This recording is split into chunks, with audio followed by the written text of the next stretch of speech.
one of the most mind-blowing parts of after my daughter was born was I was watching her in the crib, and she was looking at her hand and she was trying to figure out how to move one digit at a time. And it just blew me away, the amount of my own journey since going through that experience that I just take for granted. The fact that I was so raw to the world that I couldn't move my hands in a uniform way.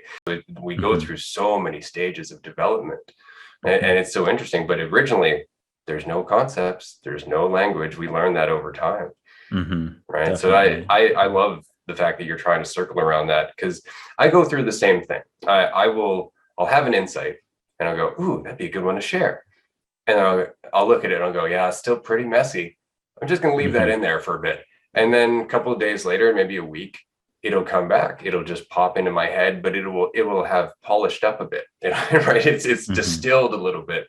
And then even then, sometimes it doesn't feel right. And so when it's meant to happen, it will. And that's more or less the way I think about it now. Because so when I had my YouTube channel back in 2005, I used to really beat myself up about not being able to deliver a clearer message. And then as I got better at delivering my message, I started getting people who were like, oh God, what is he going to say next? I got to follow him. And it made me super uncomfortable because it was still about me. And so I left social media videos as a whole for like 10 years. I just needed to get away and understand why I was doing what I was doing, and that I wasn't trying to get anywhere as a result. And that's what I enjoy about the TikToks I make now. I'm just throwing seeds. It's all I'm doing. And if somebody catches it, if somebody wants to use that seed and grow, cool, that's great. But I don't have any investment in the end result, because at the end of the day, everything's going to work out perfectly.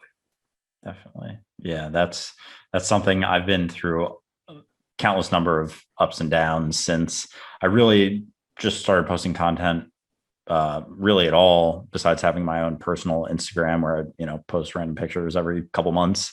Last July, I was basically sort of compelled to, it was some feeling inside of me. I made a video about it, but basically the way things started for me was I would go through every morning this process along with my meditation and my whole morning routine of imagining that I'm 100 years old, that I'm very old, and thinking about what I regret about my life, like really like spending a few minutes just like imagining being wrinkly, my heart's beating slower, I'm in a nursing home or whatever, and just thinking back, what do I regret about my life? And for over a year, maybe close to 2 years before I started posting content, the thing that came up was, I regret not creating more content.